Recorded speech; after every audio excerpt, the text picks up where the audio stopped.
The Trump administration plans to revoke the visas of some Chinese students, including those studying critical fields. The news comes a day after the administration announced it was pausing its scheduling of new interviews for student visa applications. And Fox 4's Casey Stiegel has more on the new policies tonight. Casey.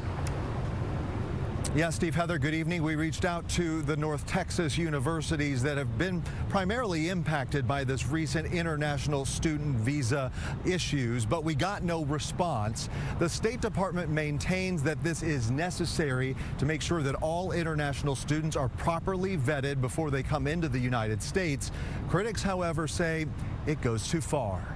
Feds have a singular message for American colleges, universities, and the foreign-born students who wish to attend them. And America is serious about making sure we know who you are and why you want to come here. Tuesday, the U.S. State Department said it was temporarily suspending new interviews for international students applying to study in the U.S. as the feds work to expand its screenings of social media.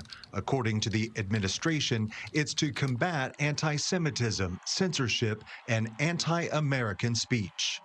Every sovereign nation has a right to make sure that they know who's in their nation and if they are safe to be here, and for the people who want to come. Late Thursday, Secretary of State Marco Rubio took it a step further, saying on X, quote, "The U.S. will begin revoking visas of Chinese students, including those with connections to the Chinese Communist Party or studying in critical fields." If this is in fact about national security and threats, why only international students? Fanta Av is CEO of NAFSA, the Association of International Educators. She says she's puzzled because there are already stringent requirements in place for this particular population.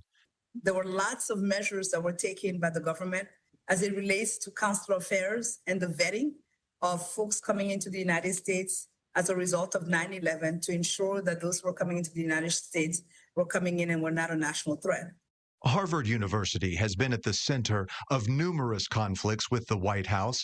Last week, the Ivy League school was blocked from enrolling future international students or retaining its current ones. We're all panicking. We're all overwhelmed. Time of uncertainty. Literally, I've never experienced it before. Harvard is challenging the move in court as institutes of higher learning across Texas and the nation try and figure out the next steps. Because this is also at a time when students have choices. They have other places that they can go to. Av tells me that international students make up just about 6% of the overall enrollment figures at American universities and colleges. It's estimated that they contribute some $44 billion a year to the U.S. economy. Steve, Heather. All right, Casey Stiegel, thank you.